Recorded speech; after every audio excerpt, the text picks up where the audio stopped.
Puis, comment ça va à l'école? Allez-vous au chalet en fin de semaine? Oui, pourquoi? Peux-tu faire un petit party avec ma gang? Ah, quelle bonne idée! Une petite fête avec tes amis. Cette semaine, si c'est couleur avec Guy de Laser, 34,97. Où ça? Chez BMR.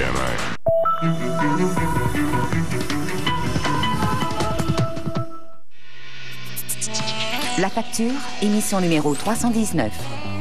Bonsoir, ici Pierre Craig, bienvenue à La Facture. Aujourd'hui, cet homme a un problème. Je vous mets en état d'arrestation. Pour bris de probation, vous êtes recherché par la police. Il a le même nom et la même date de naissance qu'un criminel. Aussi, les chèques certifiés. Faut-il les accepter les yeux fermés?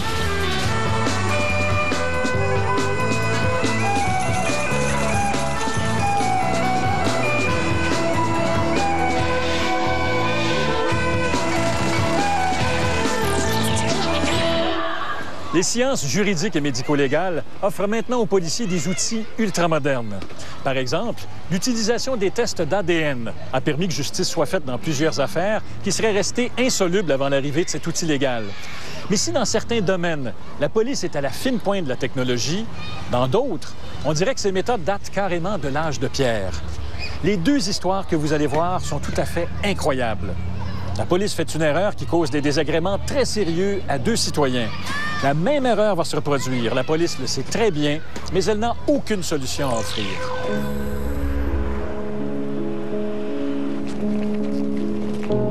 On s'est présenté à l'aéroport, puis on a fait nos déclarations de douane au premier poste, en avant.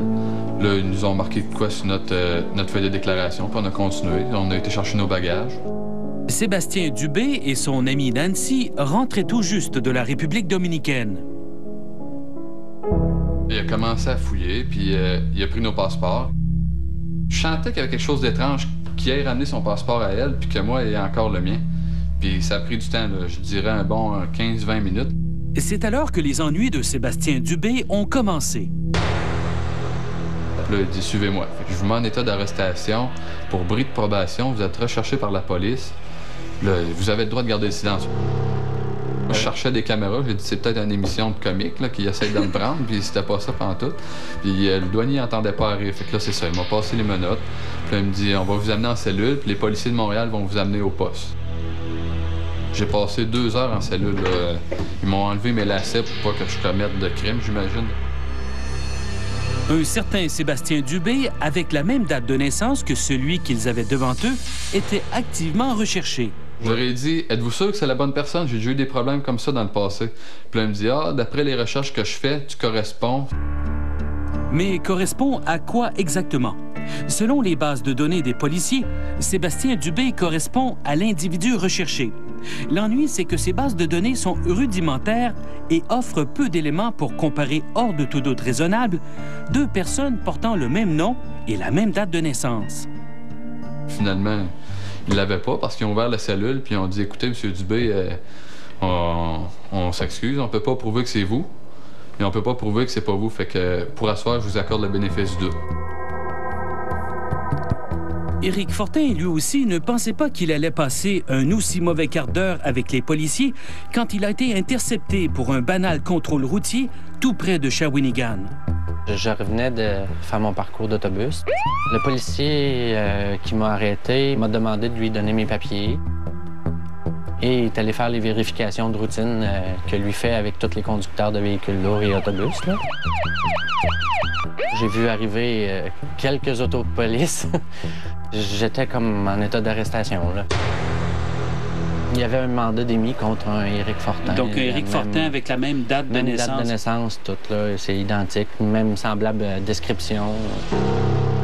C'est stressant, là, tu sais, se faire dire que t'as un mandat contre toi puis tu sais que t'en as pas, là. C'est assez stressant. Encore une fois, les policiers n'avaient que peu de renseignements sur l'individu qu'on recherchait. Sur les documents de cours, il n'y avait ni numéro de permis de conduire, ni d'adresse de domicile. Sauf qu'après 2 heures, ça a duré 2 heures, puis ben, à un moment donné, là, il a fini par trouver un seul et unique détail là, qui pouvait nous différencier assez pour qu'il me permette de repartir, sans pour autant être sûr à 100% quand même.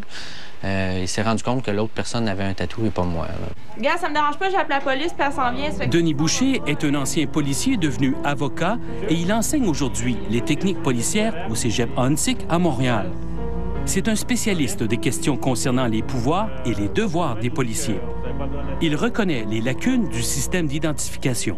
Les banques de données qui nous sont accessibles ou les informations qu'on peut contrôler ne peuvent pas toujours se faire sur place et ça implique à ce moment-là que ça se fasse plutôt au poste. Ça implique qu'on amène l'individu, qu'on le met en état d'arrestation, qu'on l'amène au poste à ce moment-là.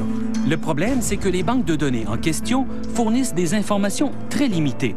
Exemple, impossible d'y trouver le deuxième prénom d'un individu ou encore mieux, une photo. Tout ce que le policier va avoir comme renseignement, ça va être une adresse, ça va être sa date de naissance, il va avoir une description physique sommaire telle qu'elle apparaît sur notre permis de conduire. Et il pourrait aller un petit peu plus sur les véhicules qu'il avait auparavant, ainsi de suite, mais ça va s'arrêter là. C'est sûr que la photo, là, c'est un élément très important.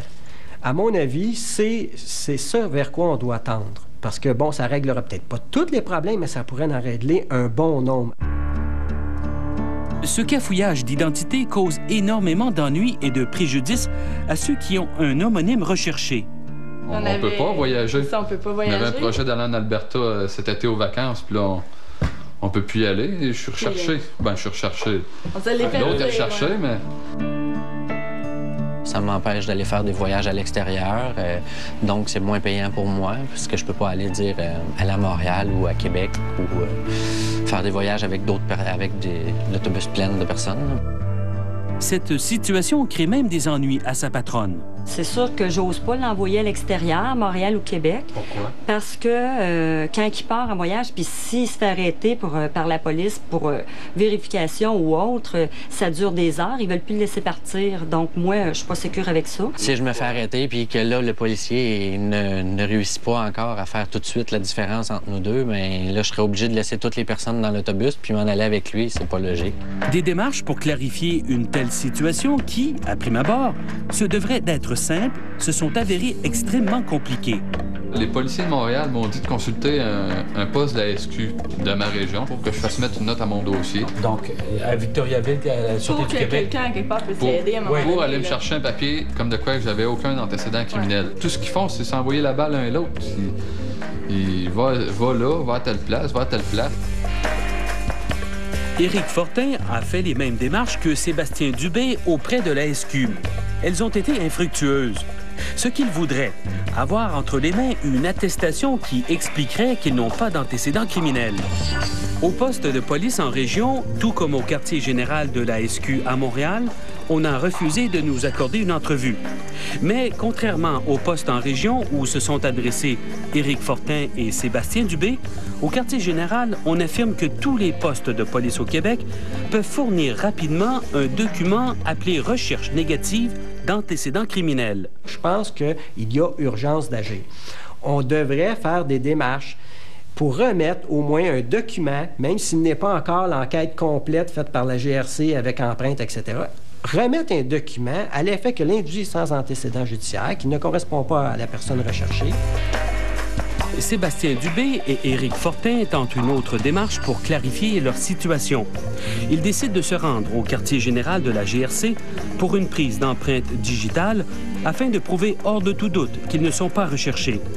Coût de cette opération, 50 $, sans compter tous les frais de déplacement. C'est moi, il faut qu'il paye tout ça, puis c'est moi qui passe l'énergie là-dedans. Je viens pas de la région de Montréal, il a fallu que j'aille au bureau de la GRC pour aller faire prendre ces empreintes-là, puis me faire dire ensuite que ça va prendre 5 à 6 mois avant que j'aie des résultats concrets de ça. Là. Ben, je trouve pas ça normal, d'autant plus qu'il a fallu que je paye pour ça. Je suis pas sûr qu'un criminel qui se fait arrêter, moi, paye pour faire prendre ses empreintes. Une chose est sûre, c'est que je demanderais d'être remboursé, là, parce que moi, à mon avis, d'avoir à payer 50 $ dans une circonstance semblable... Pour attendre 150 jours. Ben, pour attendre, dans certains cas, 150 jours, ça me paraît ajouter déjà à ce qui vient de se passer, là.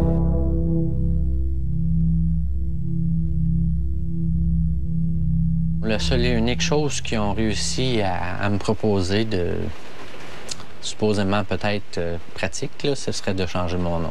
Je rencontre un jeune policier. Le jeune policier est allé s'informer à son supérieur. Puis lui, ce qu'il m'a dit, c'est que la seule chose qu'il a à faire, c'est de changer de nom, contacter le directeur de l'État civil. Puis ça, ben j'ai dit, ben ça coûte cher. Puis toutes mes cartes, puis toutes les démarches, et qui paye ça? Il dit, ah, ça, c'est vous, monsieur. C'est dans les alentours de 300 $. Pour changer de nom. Ça, c'est inadmissible. C'est le genre de remarque qu'on devrait totalement s'abstenir de faire. Voyons donc, le nom, c'est quelque chose qui nous caractérise comme individu, qui est propre à nous. C'est totalement loufoque de proposer ce genre de recommandations-là. Ça serait plate, là, après 30 ans, là, 33 ans, d'avoir le même nom, changer pour tout ça, pour m'éviter des problèmes avec les policiers quand c'est même pas de ma faute, là, finalement. Moi, j'ai juste 23 ans, là. Il me reste encore bien des années devant moi. J'ai pas envie d'avoir des problèmes avec ça toute ma vie. Éric Fortin n'est décidément pas au bout de ses peines. Imaginez, il a reçu par la poste une amende de 447 $ pour une infraction qu'il n'a évidemment jamais commise, un bris de probation. Une fois de plus, il devra prouver qu'il n'est pas le Éric Fortin qu'on recherche, cette fois auprès du Service de perception des amendes du Québec. Par contre, bonne nouvelle pour Sébastien Dubé, après 6 mois d'attente, il a enfin reçu le certificat de la GRC attestant qu'il n'a pas de casier judiciaire. Il doit l'avoir sur lui chaque fois qu'il se déplace.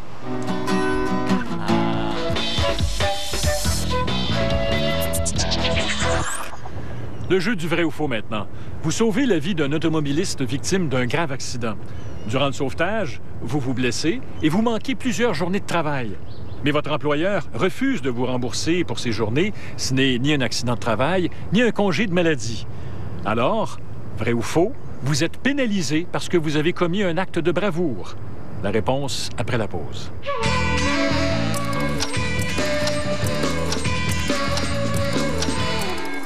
Réalisez-vous.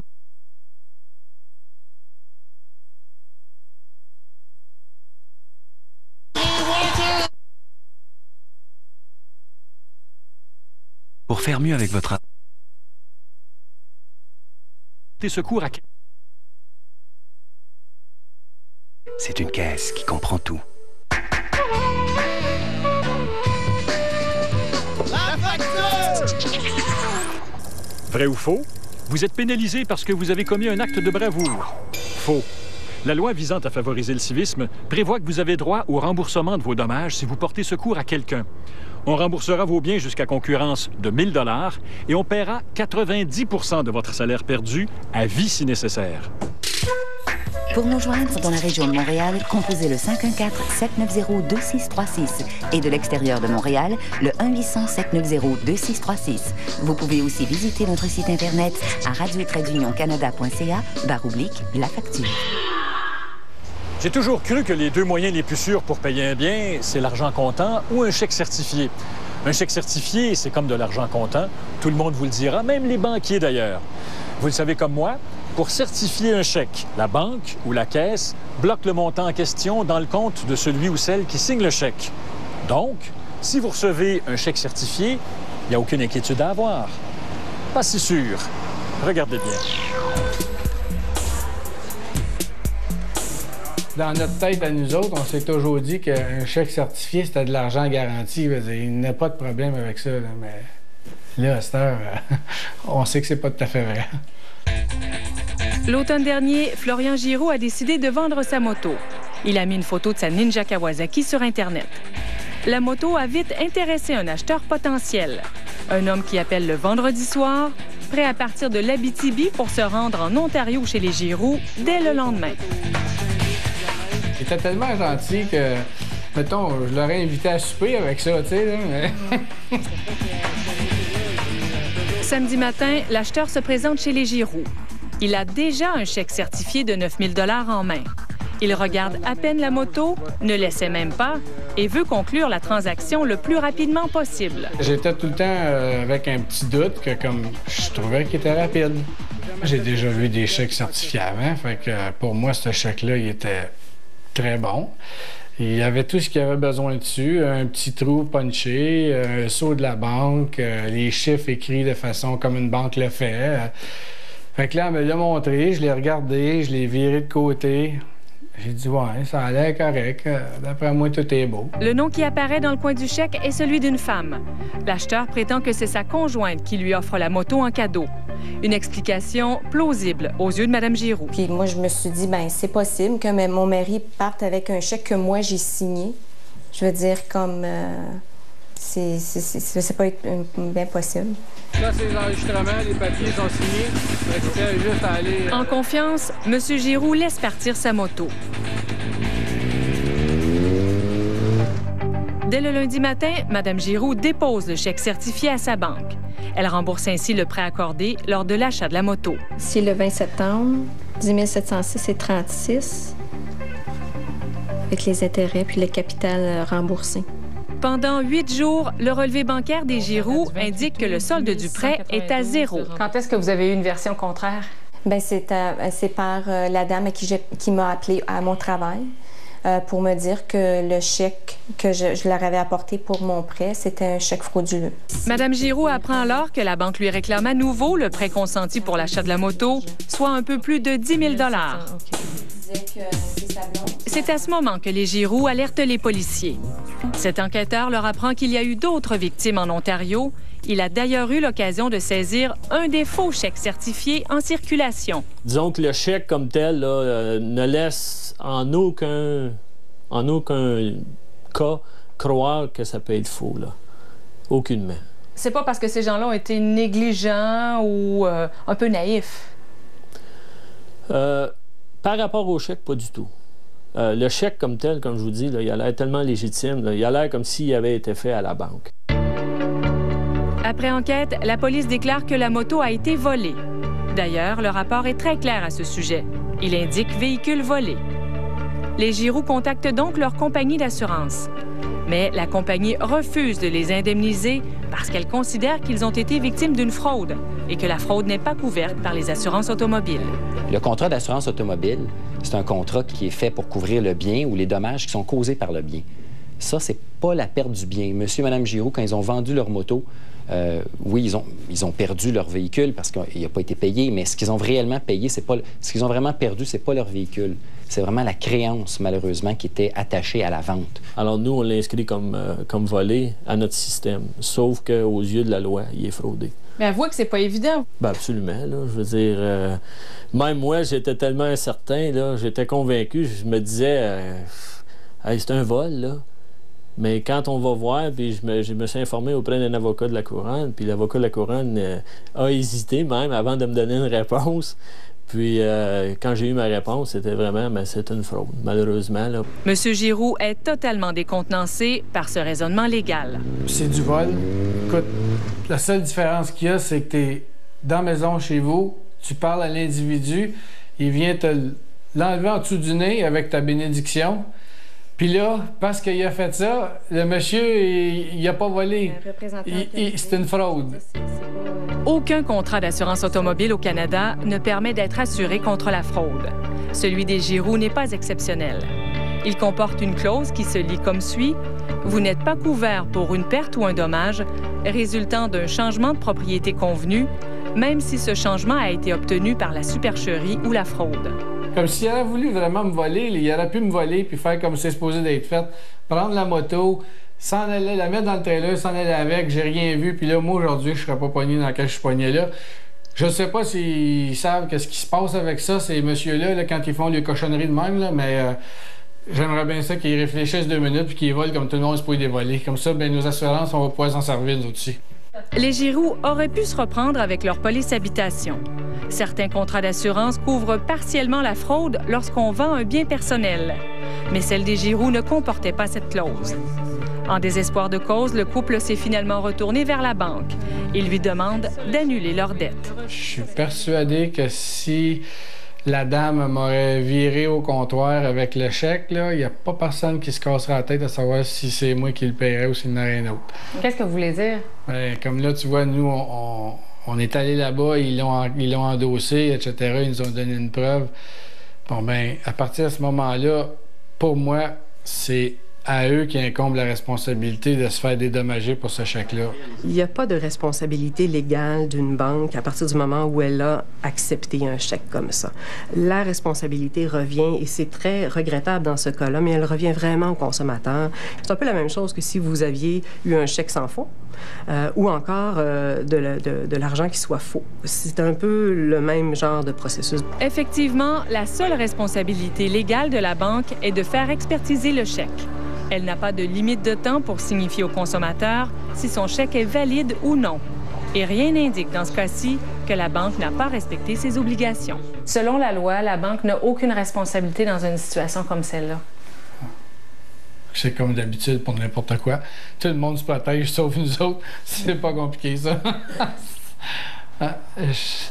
Ces gens-là refusent de payer. Je vous ai expliqué leur position. Qu'est-ce que vous comptez faire avec eux? Dans le cas présent, on va devoir voir ce qui va se passer dans les futurs mois, mais lorsque le temps sera rendu, on devra prendre des démarches éventuellement au niveau légal. S'il faut que j'aille en cours, je vais aller en cours, puis quand un monsieur le juge va dire que définitivement je suis responsable puis il faut que je paie ma dette, malheureusement, je vais faire ce que, comme tout bon citoyen fait, je vais payer ma dette. Un conseil. Si une personne que vous ne connaissez pas veut payer un bien que vous lui vendez avec un chèque certifié, ne l'acceptez surtout pas les yeux fermés. Rendez-vous avec votre acheteur, à votre caisse ou à votre banque. Demandez qu'on vérifie la validité du chèque auprès de l'institution financière de votre acheteur. C'est le meilleur moyen de prévenir tous les problèmes.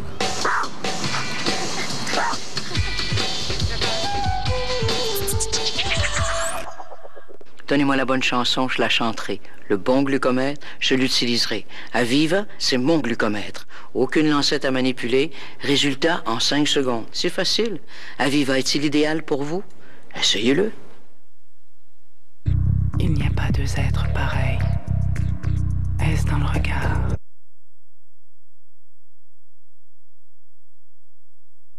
Leur différence.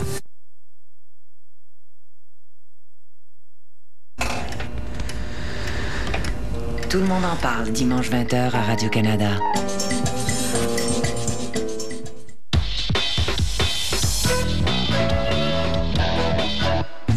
Sa garantie s'envole. Tout est garanti, mais tout peut être exclu. Que valent les garanties prolongées? Je ne ferai plus jamais confiance à ça. La semaine prochaine, à la facture. Pour joindre la facture de Montréal, faites le 790-2636. Si vous nous appelez de l'extérieur de la région de Montréal, composez le 1-800-790-2636. La question de la semaine maintenant. Vous venez de voir notre reportage sur le faux chèque certifié. Nous avons voulu savoir comment vous réagiriez si un inconnu vous présentait un chèque certifié de 10 000 $ pour payer la voiture que vous lui vendez. Non, ça me stresse un peu. Moi, juste un bout de papier de laisser mon auto à 10 000 $. Là. Pas de problème avec le chèque certifié? Si le chèque est certifié, oui, c'est bon. Par rapport à qui, oui, mais bon, c'est un chèque certifié, ça veut dire qu'il ne l'a pas forgé. Bien, si c'est certifié par la banque, j'imagine, oui. Non, il ne devrait pas avoir de problème. C'est tellement facile maintenant, mettre un tampon. Tellement de fraude là-dessus que le chèque certifié, ça vaut rien. Tout est bien fait.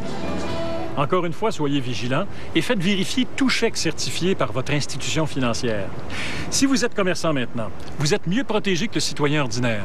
Durant l'année qui vient de passer, de nombreux commerçants ont été victimes du même genre de fraude que les Giroux. Mais ces commerçants ont été indemnisés. Les assurances commerciales les protègent contre ça. Voilà, je vous quitte là-dessus. Merci beaucoup d'avoir été là. Passez une très bonne semaine. Non, ben ça m'étonne pas. Si on est capable de faire des fausses cartes de crédit, des fausses cartes de débit, des faux passeports, pourquoi pas des faux chèques certifiés? J'ai toujours pensé qu'un chèque visé était l'équivalent d'argent. On commence à être habitué un petit peu à dealer avec la fraude ces temps-ci. Il y a un problème si on se dit qu'il n'y a pas de problème. C'est dommage d'être obligé toujours de valider ce qu'on croit qui est vrai dans un environnement quelconque, mais bon, regarde. OK. Merci pour l'information. J'aime pas la voir dans cet état-là.